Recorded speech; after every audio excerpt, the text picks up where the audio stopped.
The fate of the sons of the Third Reich's generals was not so different from that of thousands of young Germans who fought for their country.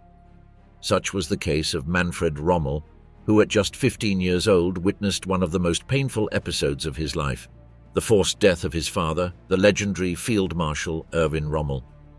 Gero von Manstein's fate was tragically different. The son of the famed Field Marshal Erich von Manstein, he grew up shaped by military tradition. Despite fragile health, he enlisted and fought on the Eastern Front.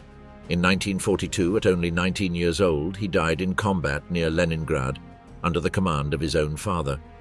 And then there was Heinrich Hitler, the Führer's nephew. He enlisted like any other soldier and fought on the Eastern Front. Captured by the Soviets, he was sent to Butyrka prison, where he was brutally interrogated. He died there in 1942 at just 21 years old. Not even his surname could save him from fate. The fall of a young soldier, Gero von Manstein and the brutality of war. Erich von Manstein, born Fritz Erich von Lewinsky, was one of Nazi Germany's principal military strategists. Coming from a Prussian family with a deep military tradition, he was adopted by his childless aunt and uncle and took on the surname von Manstein. His career took him to the rank of Field Marshal of the Wehrmacht. Now, his son, Gero von Manstein, was born on December 31, 1922, 2 years after his parents' marriage, and grew up in a similar environment to that of his father, steeped in military traditions. Although there is little information about his childhood, it is evident that family expectations and his father's legacy influenced his life. Gero was one of 3 children born to Erich and his wife, Jutta Sibylle von Loesch. The other 2 were Gisela, born a year before him, and Rüdiger in 1929. Gisela married Major Edel Heinrich Zachariah Lingenthal, a highly decorated officer who commanded the 2nd Panzer Regiment 15 during the Second World War. But Gero's military career, although brief, was marked by the same ferocity that defined the experience of many young men in the service of arms during those years. He joined the Wehrmacht, perhaps out of a sense of family duty or as a reflection of the expectations placed upon him. His attitude was not surprising. At that time, it was common for young Germans to volunteer for the Wehrmacht or be recruited, especially if they came from military families, as was his case. The fact that he served as a lieutenant may indicate that he completed officer training, which usually took some time. In the fall of 1941, he was promoted to non-commissioned officer and received the Iron Cross 2nd class. After attending officer school, he was promoted to lieutenant in the spring of the following year. Unfortunately, his fate was cut short when he was killed in action on October 29, 1942, at the age of 19, near Lake Ilmen in the northern sector of the Eastern Front, where he fell in battle. The wartime context was critical. The invasion of the Soviet Union had begun only a year earlier, and although German forces initially achieved significant advances, the situation began to change with the costly winter battles of that year. Soviet resistance strengthened, and conditions at the front were extreme, with a high human cost. By the end of March 1942, total losses had risen to 1.1 million men, which severely limited the Wehrmacht's ability to carry out a full-scale offensive along the entire Eastern Front. In April, Hitler focused his summer offensive on the southern sector of the Eastern Front. The goal was to defeat communist troops in the south and capture key resources for the war economy, such as oil. Operation Blue began on June 28 and resulted in significant territorial gains, including the advance into the Caucasus and the capture of Stalingrad up to the Volga. However, the Soviet Union had concentrated its main forces in the defense of Moscow, anticipating a major German attack on the capital. This allowed the Germans to advance in the south while their enemies regrouped their forces. The Wehrmacht, meanwhile, faced logistical challenges, as the front line, over 2,000 kilometers long, placed immense pressure on supply lines, and troops suffered shortages of all kinds of provisions. In the fall, around the time of Gero's death, the Soviet counteroffensive began, ultimately leading to the catastrophic defeat of the Wehrmacht at Stalingrad. The Germans were unable to hold their positions, and the Red Army began to take the initiative. Gero, like many others, found himself in the midst of the catastrophe, fighting in an environment where German troop morale was beginning to decline due to growing losses. The impact of his death on his father was undoubtedly profound. The loss of a son in the context of a war he had helped to direct must have been an immense emotional burden, even if he did not make it public. This personal pain adds to the complexity of his role as field marshal, where the strategic decisions he made had devastating consequences for many, including young soldiers like his own son. The young soldier's burial took place near Lake Ilmen in the Soviet Union, and his name is engraved on his parents' tombstone in the Dorfmark Cemetery. There is also a wooden cross in his memory. The soil from his Russian grave was scattered around the tombstone. This act of commemoration reflects the family's desire to keep Gero's memory alive, despite tensions with the Volksbund Deutsche Kriegsgräberfürsorge, which refused to register his name in their records. Erwin and Manfred Rommel, a legacy of war and reconciliation in German history. They called Erwin Rommel the Desert Fox, a prominent German general during the first half of the 20th century, born in November 1891 in Heidenheim, Germany. His military career began during World War I, where he gained recognition for his bravery and leadership. He was awarded the prestigious Pour le Mérite Medal for his actions on the Italian front. His book, Infanterie greift an, published 2 years before World War II, was based on his prior experiences and became a bestseller, influencing military tactics worldwide. During the new confrontations, Rommel led the 7th Panzer Division in the invasion of France in 1940, and later commanded the Afrika Korps in North Africa. His successes in this campaign earned him the respect of both his German comrades and his British adversaries. However, his career tragically culminated when, on October 14, 1944, he was forced to commit suicide. This occurred in a context marked by political intrigue and the failed assassination attempt on Adolf Hitler on July 20th of that year. Rommel, with his military instincts and firm political stances, had increasingly distanced himself from Nazi ideals in the final years of the war and was part of the circle of military officers who conspired against Hitler. After the failed assassination attempt, Rommel was pressured by Hitler and his confidants, who considered him a potential accomplice. To avoid public humiliation and arrest, he was offered an option: commit suicide or face the consequences, which included trial and possible execution. With few options available, Rommel chose suicide to protect his family and die with honor. He took a cyanide capsule and died near his home in Herrlingen. His death was officially presented as a heart attack to conceal the circumstances and give the impression that he remained a loyal officer until the end. The impact of Erwin Rommel's figure extended to his family, particularly to his only son, Manfred Rommel, born on Christmas Eve in 1928 in Stuttgart. It goes without saying that witnessing his father being taken by Hitler's representatives to force him to commit suicide left an indelible mark on his life, shaping his perspective on politics and history.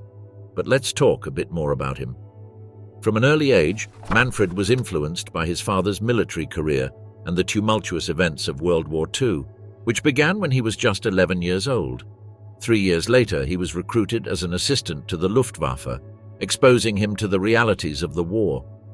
During those days, he considered joining the Waffen-SS, a decision many young men of his time followed. Surprisingly, it was Erwin himself who advised him not to do so, reflecting his growing disillusionment with the Nazi regime, thereby influencing Manfred's stance towards the regime. Once the war ended in 1947, he continued his legal studies at the University of Tübingen, and his personal life took a significant turn 7 years later when he married Lieselotte Deber, and they had a daughter named Catherine. After a brief period working as a lawyer, in 1956, he entered the civil service, where he later became the state secretary in the government of Baden-Württemberg. Manfred Rommel's political career took off in 1974, when he was elected mayor of his hometown Stuttgart, succeeding Arnulf Klett. In the second round of elections, he obtained 58% of the votes, defeating the Social Democratic Party's candidate Peter Conradi. His popularity was solidified with his re-election in 1982, where he won with nearly 70% of the votes, and again in 1990, with an impressive 71.7%. Throughout his tenure, Rommel stood out for his focus on reconciliation and tolerance, which was evident in his decision to provide a proper burial for the members of the Red Army faction who had committed suicide in the Stuttgart Stammheim prison. Despite the criticism he received, he defended his decision with the following words: "All enmity must end at some point, and I believe that in this case, it ends with their death."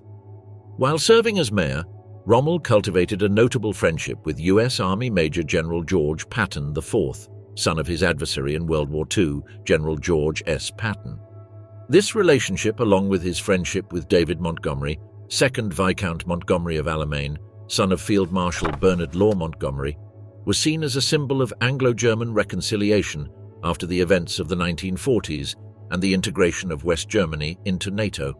In 1996, during a celebration at the Württemberg State Theatre, Manfred Rommel received the highest civil distinction in Germany, the Cross of the Order of Merit of the Federal Republic of Germany.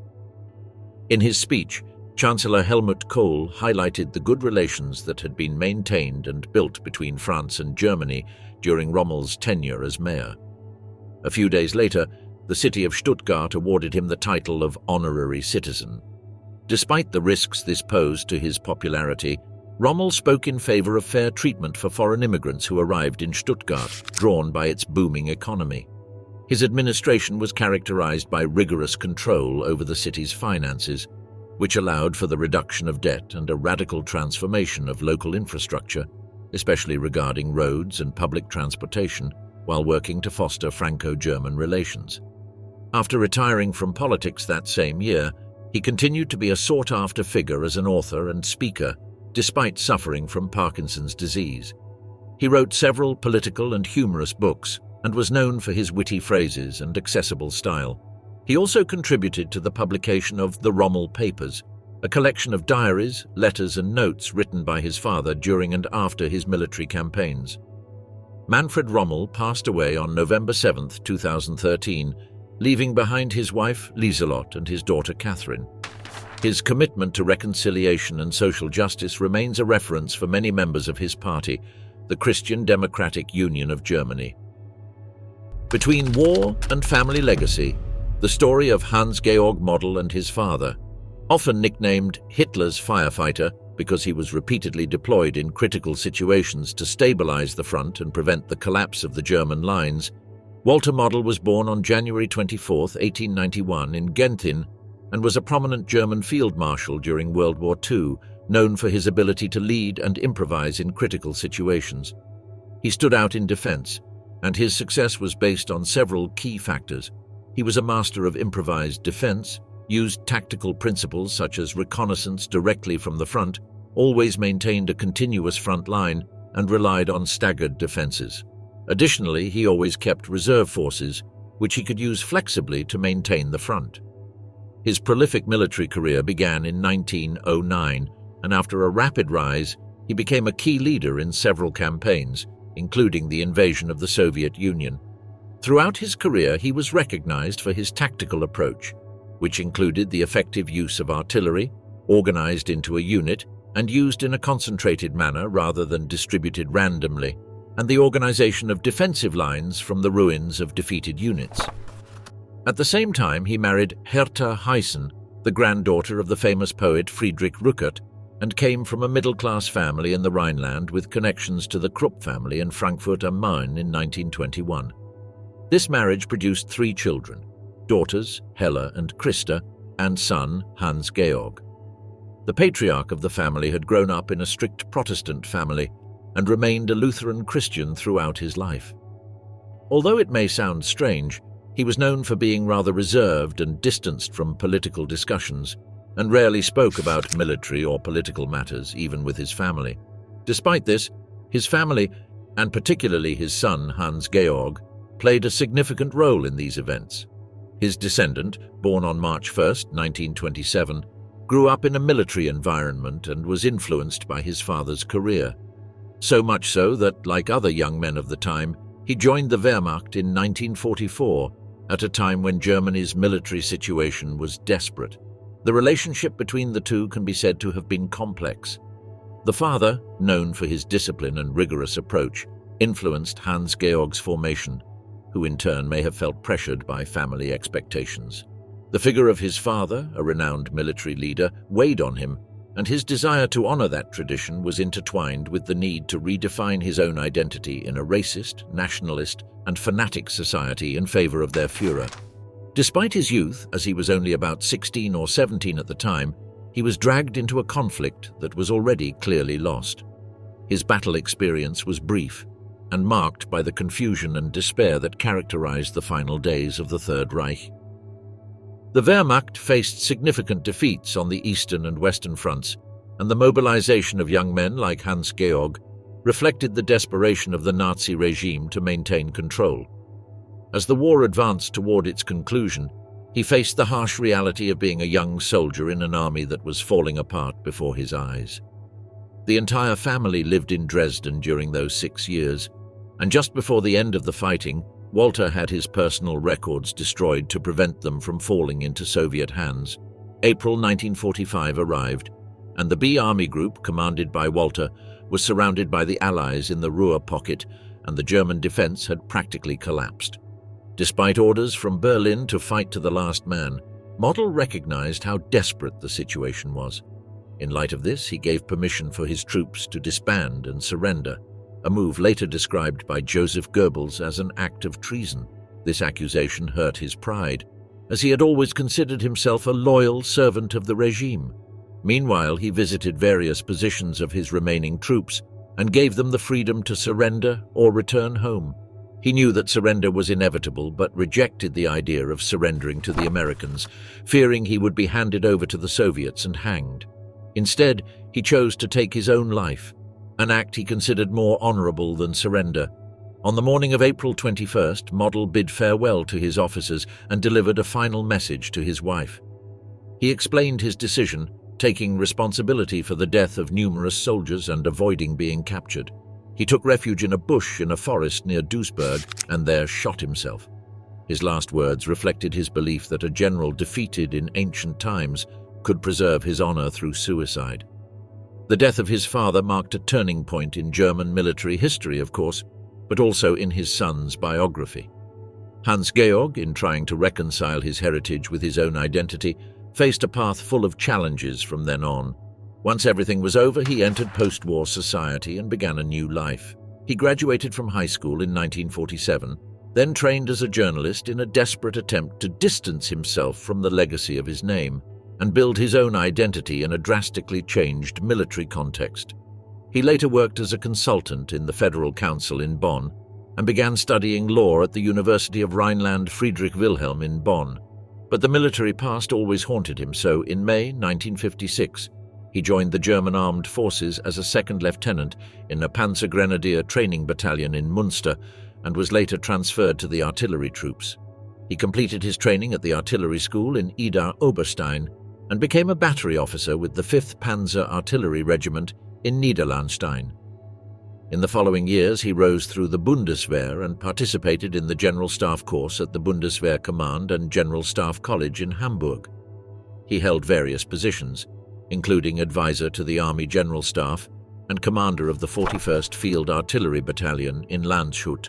Hans-Georg Model became a brigadier general in the Bundeswehr, and from 1982 to 1987 he was the head of the Bundeswehr Intelligence Office in Bad Neuenahr. After retiring in March of that final year, he also dedicated himself to military writing. He was married and had 3 children. Throughout his life, he tried to rehabilitate his father's image, emphasizing his military achievements while minimizing his connection to the government of the National Socialist German Workers' Party. This relationship was marked by the pressure of living in the shadow of a man who, despite his military and professional successes, was deeply involved in a system that had caused immense suffering. Little is known about this, but he passed away from natural causes on April 16, 2016. From diplomacy to weapons, the story of Joachim and Rudolf von Ribbentrop. Joachim Ribbentrop was born in 1893 in Wesel, in what was then the Kingdom of Prussia. His family, like many other high-ranking German officials of the time, had military roots. His father, Richard, was a lieutenant colonel. Throughout his life, Joachim became a prominent diplomat and politician during the Nazi regime, serving as Germany's ambassador to Britain between 1936 and 1938, and then as Germany's foreign minister from that year until the fall of the Third Reich. This change occurred because during his time in London, he attempted to promote an Anglo-German alliance, though his efforts failed, and his diplomatic skills were considered inadequate, which created tensions with his British colleagues. From his new position at the helm of German diplomacy, he supported the aggressive expansionist policies of the Third Reich, actively participating in the annexation of Austria and the Sudeten crisis. His closeness to Adolf Hitler made him a key figure in German foreign policy, particularly in negotiating significant treaties like the Molotov-Ribbentrop Pact, which established a non-aggression guarantee between Nazi Germany and the Soviet Union. By this time, he had married Anneliese Henkel in 1920, the daughter of a winemaker, which provided him with some financial independence. 5 years later, he was adopted by a distant relative, Gertrud von Ribbentrop, in order to acquire the noble title von, which helped boost his social status, although his family was not recognized as noble by the German Nobility Law Committee. His son, Rudolf von Ribbentrop, was born on May 11, 1921 in Wiesbaden, still under the chaotic Weimar Republic. He was the second of 5 children of Joachim and Anneliese. The family lived in an affluent environment, influenced by the prominence of his father as a diplomat and a household deeply influenced by Nazi ideology, which impacted Rudolf's personal perspective and future military career. Rudolf received a careful education shaped by the political ambitions of his family. In fact, when Joachim was appointed ambassador to the United Kingdom, Rudolf accompanied him to London, where he was enrolled in the prestigious Westminster School. However, his stay in England was brief due to his father's new position. When World War II broke out, the young man joined the Waffen-SS, following the path that many members of his family had taken in those turbulent times. He entered the SS Verfügungstruppe on September 1st, the very day the Great Armed Conflict began, and started his military career in the SS Regiment Deutschland. After his training at the Braunschweig Officers' School, he was promoted to SS Untersturmführer in April 1941 and served in the SS Kampfgruppe Nord in Finland. In February 1943, he was transferred to the tank division of the Leibstandarte SS Adolf Hitler, where he participated in the Third Battle of Kharkov, distinguishing himself for his bravery and leadership abilities. During Operation Citadel in the summer of that year, he destroyed 14 Soviet T-34 tanks with his Panzer IV, earning the Knight's Cross of the Iron Cross. Rudolf also fought in Normandy against the Allied forces, where he received the German Gold Cross for his leadership skills. During the Ardennes offensive, he commanded a unit of the Tank Regiment. In fact, he had quite a distinguished military career. But as the conflict progressed, his father's influence began to wane, especially after the failed assassination attempt on Hitler. This attempt occurred on July 20, 1944, at the Führer headquarters, the so-called Wolf's Lair in East Prussia, as part of a full-scale coup planned by a group of German officers and politicians who wanted to end the war and overthrow the government. Claus Schenk Graf von Stauffenberg, a German officer, placed a bomb under the table during a meeting. Erich Feldgiebel, Friedrich Fromm and Henning von Treschow were also involved in the conspiracy. This group included high-ranking military officers and public officials who were dissatisfied with the Nazi regime. The bomb detonated at 12:42 p.m., but it did not achieve its goal because the table cushioned the explosion and the briefcase containing the bomb was too far from Hitler. He survived with minor injuries. While the German foreign minister was not directly involved in the assassination attempt, trust in him began to erode as he was accused by Martin Bormann of failing to detect the betrayal in time or prevent some of his subordinates from being implicated. He had to accept a purge within his ministry and maintain a low profile within the cabinet. On May 8, 1945, his son Rudolf had to surrender to the American forces along with his division, marking the end of his military career. He was taken to an American, British and French prisoner of war camp in Cherche Midi, where he remained until his release, apparently in 1948. Joachim, for his part, was arrested in June 1945 and later tried at the Nuremberg trials for all the events preceding the conflict. On October 16, 1946, he was executed, becoming the first defendant in that process to be sentenced to death. After the conflict, Rudolf made efforts to distance himself from the politics and history of his family. He worked in the banking sector and also became a wine merchant. He married Baroness Ilse Maria von Munchausen in 1960. Regarding his father, he published a book titled Mein Vater Joachim von Ribbentrop, presented in Moscow in 2015, in which he reflected on his life and historical circumstances. He even included previously unknown images of the Führer and his father. Rudolf passed away in Rattingen on May 20, 2019, at the age of 98. Stalingrad and its consequences. The tragic path of the Paulus twins and their father, Friedrich Wilhelm Ernst Paulus, was born in September 1890 in Cuxhaven, Hesse. He was a German general, best known for his role as commander of the German Sixth Army during the Battle of Stalingrad, a confrontation that became a turning point in World War II and is considered one of the bloodiest battles in history. Paulus's military career began in 1910 in the German Empire, and he served in both world wars. In the first, which culminated in 1918, he played a relatively modest role as an aide to the 3rd Battalion of his infantry regiment. He took on this role at the start of the conflict and served in this capacity until the following year. He was then appointed as an order officer, a position he held until the end of the fighting. Subsequently, he quickly rose through the ranks and was appointed Generaloberst in 1942. While his skills as a staff officer were unquestionable, his ability as a field commander was questioned by his superiors. In the midst of his military career, he married Constance Elena Rosetta Solescu, a Romanian noblewoman, in 1912. This union provided him with stability but also placed him in a complicated position within the Nazi society, which tended to distrust aristocratic connections. Friedrich Paulus Jr. and Ernst Alexander Paulus were born in April 1918. They were twins, and from an early age, they were influenced by their father's military career. The family experienced the aftermath of World War I, which influenced the upbringing of both boys and their view of the world. In fact, the family moved frequently due to the military assignments that Friedrich received, which helped forge in them a strong sense of loyalty and dedication. They also had an older sister, Olga Paulus, born 4 years before them. Except for a few details we'll discuss later, she had a quieter life than the twins. It is known that she married Baron von Kutschenbach, and after the conflicts she remained in the background, living a life less influenced by political and military events, unlike her father and brothers. Like their father, both twins joined the military service and fought hard on various fronts during World War II, particularly the Eastern Front.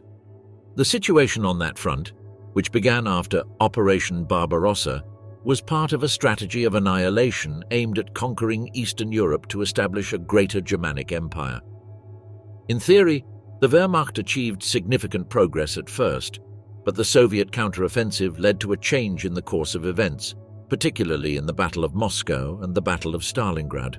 In this context, Ernst had a military career marked by suffering and adversity, as he was severely wounded in 1942 during the Second Battle of Kharkov, when the Red Army launched a major offensive under Marshal Semyon Timoshenko, which was successfully repelled by the Wehrmacht.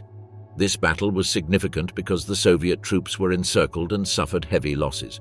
Moreover, it was the last major victory for the German Wehrmacht in an encirclement battle. Meanwhile, during the Battle of Stalingrad, Adolf Hitler promoted Paulus to the rank of Field Marshal, hoping that if the worst happened to his expansionist ambitions, he would commit suicide rather than surrender, as no German field marshal had ever capitulated before.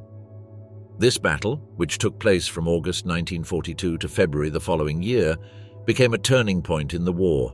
The Sixth Army, under Paulus's command, was encircled and suffered extreme conditions under hunger and freezing cold.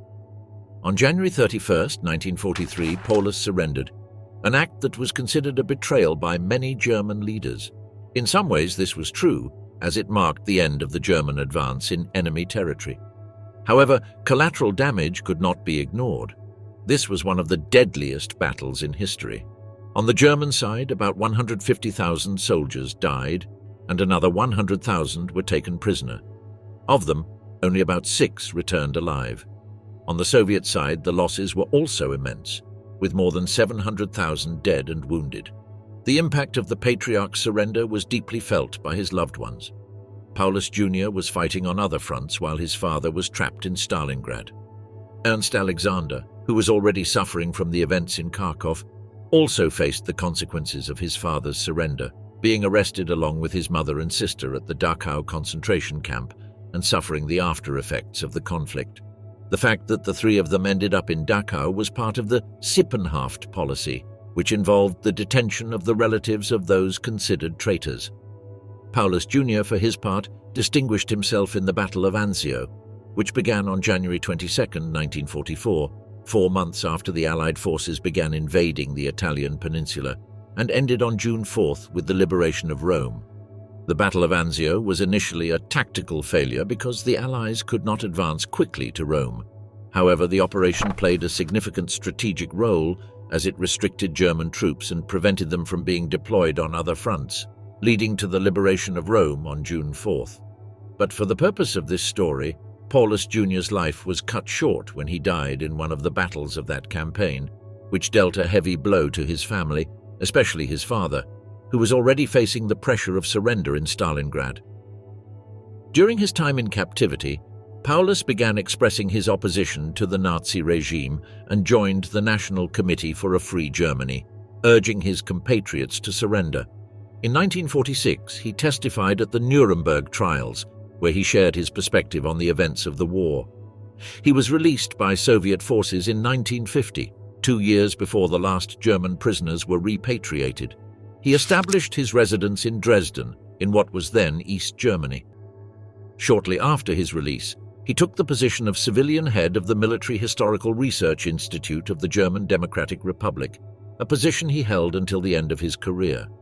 His wife passed away 4 years after his release. Throughout his life, he suffered from progressive bulbar paralysis, a variant of amyotrophic lateral sclerosis, which ultimately led to his death in a Dresden clinic on February 1, 1957. Ernst Alexander Paulus, for his part, passed away in 1970.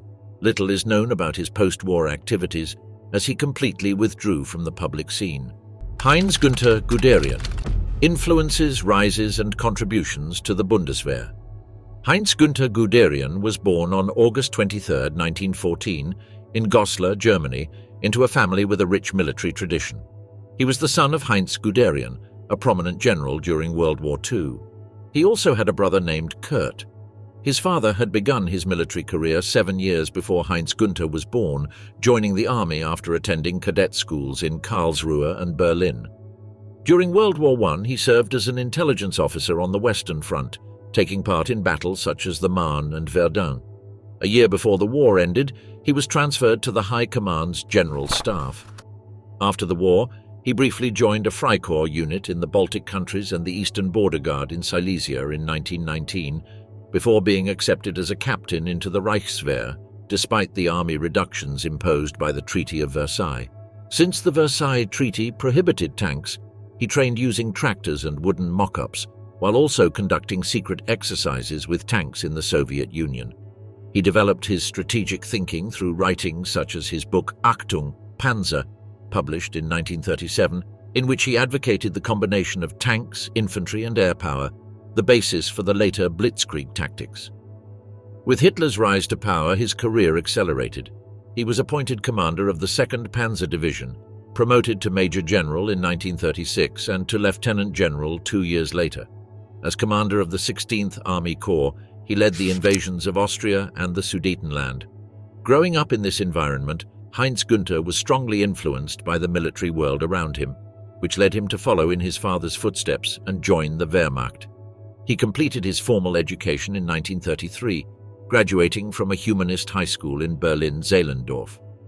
That same year, on April 1st, he entered military service as a cadet in the 3rd Motor Transport Battalion in Wunsdorf, marking the beginning of his military career. His decision to join the army continued the family tradition and aligned with the political context of Germany at the time, which was experiencing a military resurgence under the Nazi regime. 2 years later, he was promoted to lieutenant and began serving in various tank units, which prepared him for future challenges. His training included both practical and theoretical aspects of military service, which proved fundamental to his development as a competent officer. With the outbreak of World War II, he was assigned to the invasion of Poland. During this campaign, he demonstrated bravery and military skill, earning both the 2nd and 1st class Iron Cross. His participation in the Battle of France the following year saw him wounded twice, but despite these hardships, he continued his military career and graduated from the General Staff Academy in 1942. In May, he was appointed Chief of Operations for the 116th Panzer Division, known as the Windhund or Greyhound Division. In this role, Guderian displayed exceptional leadership skills, particularly in August 1944 when he helped break the Falaise Pocket.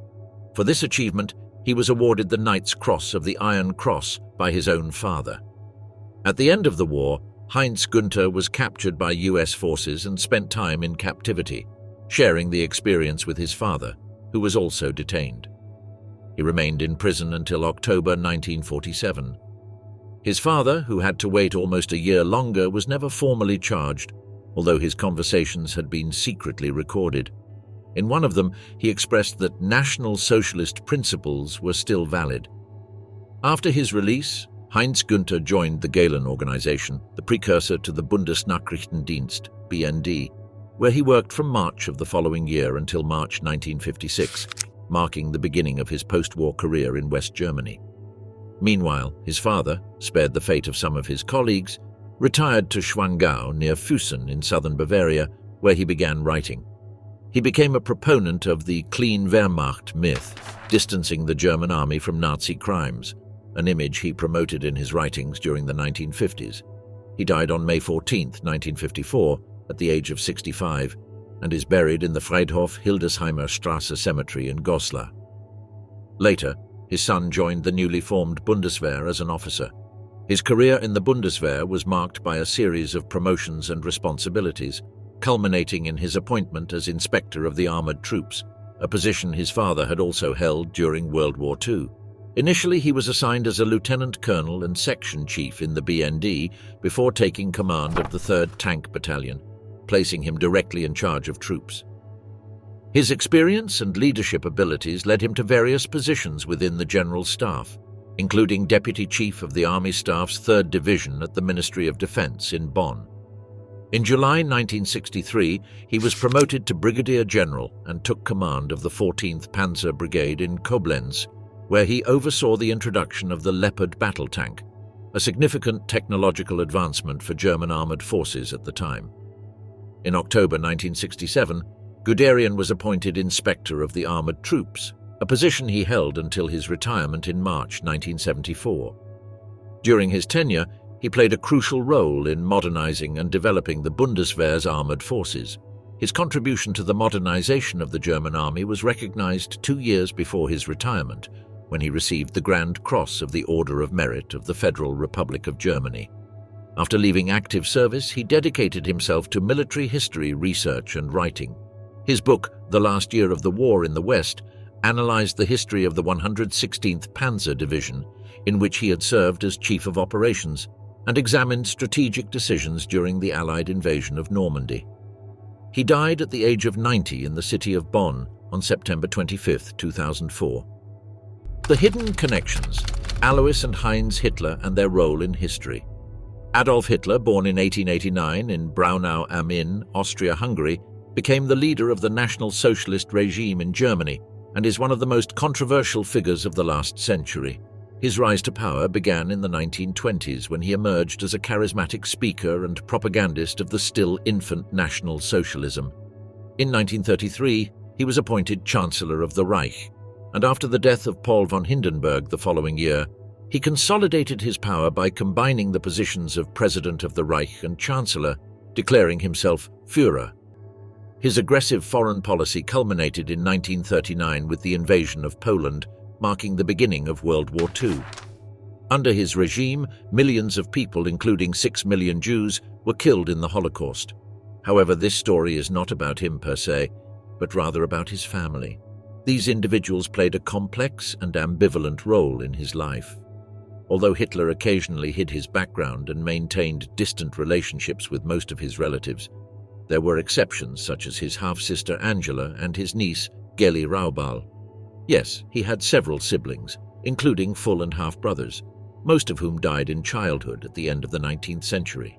Gustav, for example, was born in 1885 and died 2 years later. Ida was born a year after Gustav and died of diphtheria when she was just over a year old. Otto was born in 1890 and lived only 6 days due to hydrocephalus. Another brother, Edmund, born in 1894, died at the age of 6. It's a tragic story, but in addition to Adolf, 3 others survived: Paula, Alois, and Angela. The second of these 3 in particular led a lifestyle that did not fit with the image that the Führer sought to project. Alois, for instance, left the family home before his father died and never seemed to get along with his half-brother Adolf. Later, Alois reported that Adolf was always his mother Clara's favorite, while he was punished by his father because of Adolf's mischief. Alois always displayed a technical talent, which led them to consider sending him to a school to become an engineer.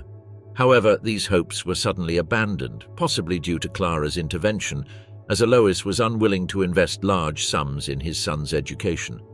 What followed was not better for him. In 1900, he was sentenced to 5 months in prison for theft. 2 years later, he had to serve another 8-month sentence, and in 1905, after completing his sentence, he emigrated to London, where he resumed his studies. He eventually married Bridget Dowling, of Irish descent. However, Alois was a heavy drinker and regularly beat his wife and probably his young child. In 1915, he abandoned his family and returned to Austria. Due to these behaviors, Adolf's relationship with him was tense, as Alois led a tumultuous life and did not fit into his half-brother's political environment. In 1924, he was prosecuted in Hamburg for bigamy. Fortunately for him, as his wife did not file further charges, the 6-month sentence was suspended or revoked. He also had another son, Heinrich, with his second illegitimate partner, Hedwig Frieda Amalie Mikli. This particular young man played an important role in the military branch of the Hitler family. With the rise of his uncle Adolf to power, Heinrich, commonly known as Heinz, joined the National Socialist German Workers' Party and was admitted to an elite academy in Bellenstedt, Saxe-Anhalt, a privilege granted to him due to his family connections. The academy was intended to train future leaders of the Third Reich. When World War II broke out, Heinrich enlisted in the Wehrmacht nearly a year after the conflict began. He was a committed National Socialist, which earned him approval and a discreet affection from his uncle. It is said that Hitler once referred to him as his favorite nephew, suggesting a degree of affection despite the generally cold family connections. Thus, Hitler's influence over him was indirect but significant.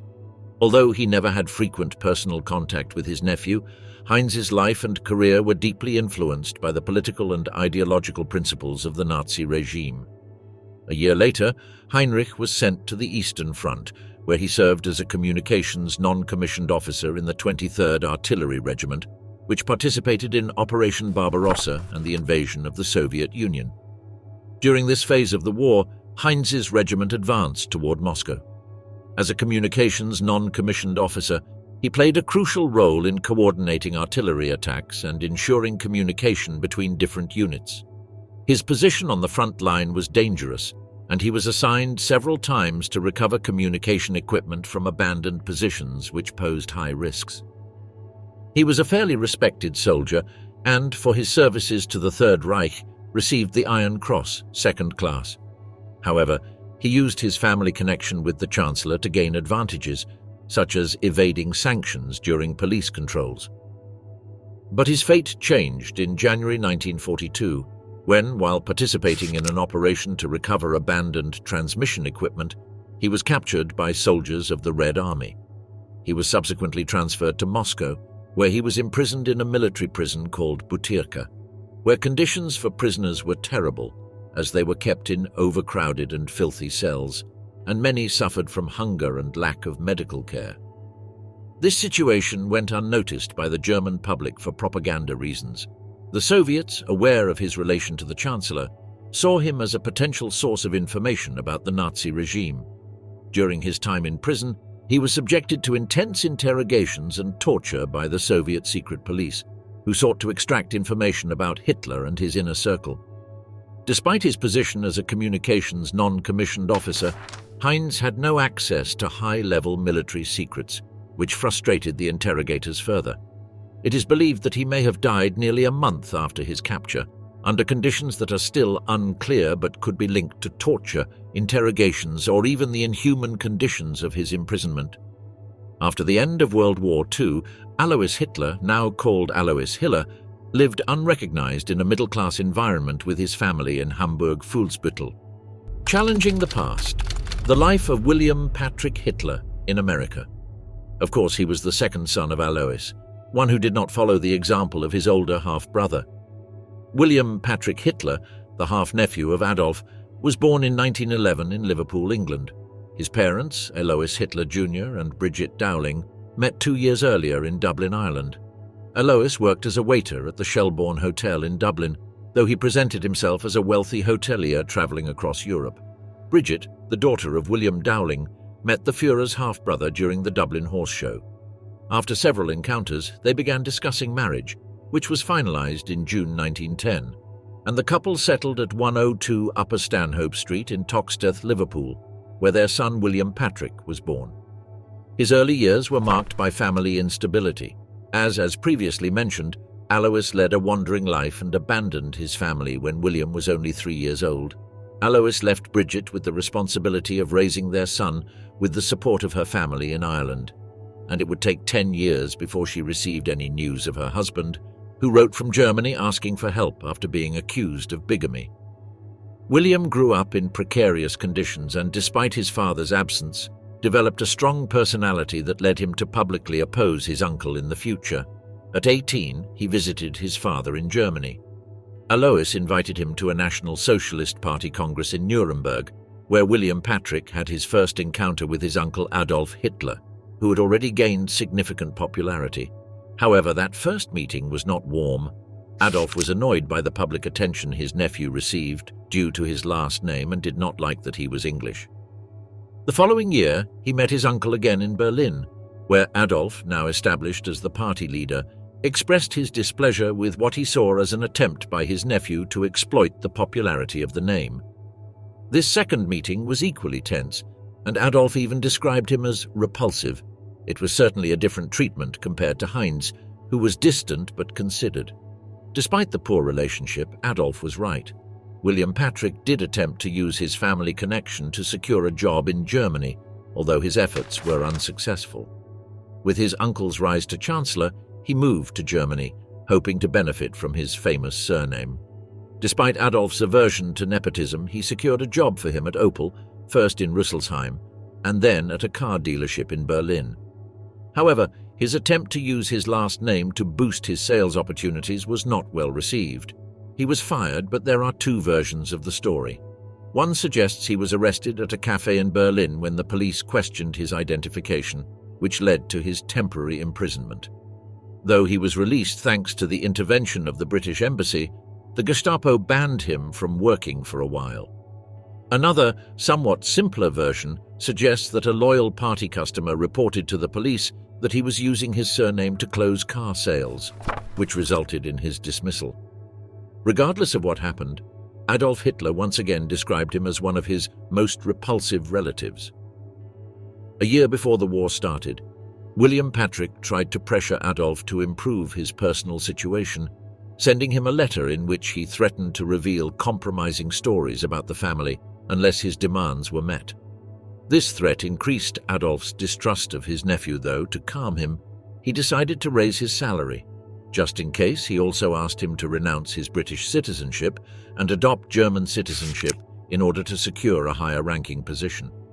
Suspecting it was a trap and disillusioned by the lack of support from his uncle, William Patrick left Germany in January of the following year and returned to his home country. There, he began speaking publicly about the evil of his uncle and wrote articles to inform the world about the true nature of the German Chancellor. Naturally, that surname still aroused suspicion in English society. Since the beginning of World War II, he attempted to join the Allied forces. After arriving in the United States with his mother, Bridget Dowling, to give lectures about his uncle at the invitation of media mogul William Randolph Hearst, he decided to stay when hostilities broke out. Initially, he tried to join the British forces but was rejected because of his conspicuous last name. He then turned to US President Franklin Delano Roosevelt, requesting permission to join the US Armed Forces. In his letter, he expressed, "I am the nephew and only descendant of the infamous Chancellor and leader of Germany. who today seeks to despotically enslave the free and Christian peoples of the world. Under his masterful leadership, men of all creeds and nationalities are waging a desperate war to ultimately determine whether they will serve and live in an ethical society under God or become slaves of a diabolical and pagan regime. All my relatives and friends will soon march for freedom and decency under the flag of the Stars and Stripes. For this reason, Mr. President, I respectfully present this petition to ask if I may join them in their fight against tyranny and oppression. Finally, on March 6, 1944, William Patrick was accepted into the U.S. Navy, where he served as a pharmaceutical assistant and participated in the Pacific Front. He received the Purple Heart for an injury sustained from shrapnel.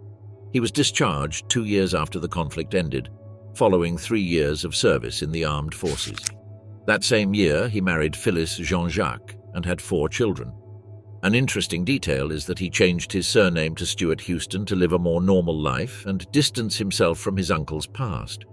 Curiously, all of his children decided not to have descendants, which led to speculation about a possible desire to avoid perpetuating Hitler's family line, although Alexander Stuart Houston, the eldest of the 4 children, later denied that such an agreement existed. Despite his initial attempts to capitalize on his name, he withdrew from public life after the war and lived discreetly in the United States. He used his medical training acquired in the Navy to establish a laboratory called Brookhaven Laboratories in Long Island, New York, where he analyzed blood samples for local hospitals. He resided in Patchogue, where he passed away at the age of 76 on July 14, 1987, having achieved, in a way, the anonymity he so desired. He was buried in the Holy Sepulchre Cemetery in Coram, New York, alongside his mother.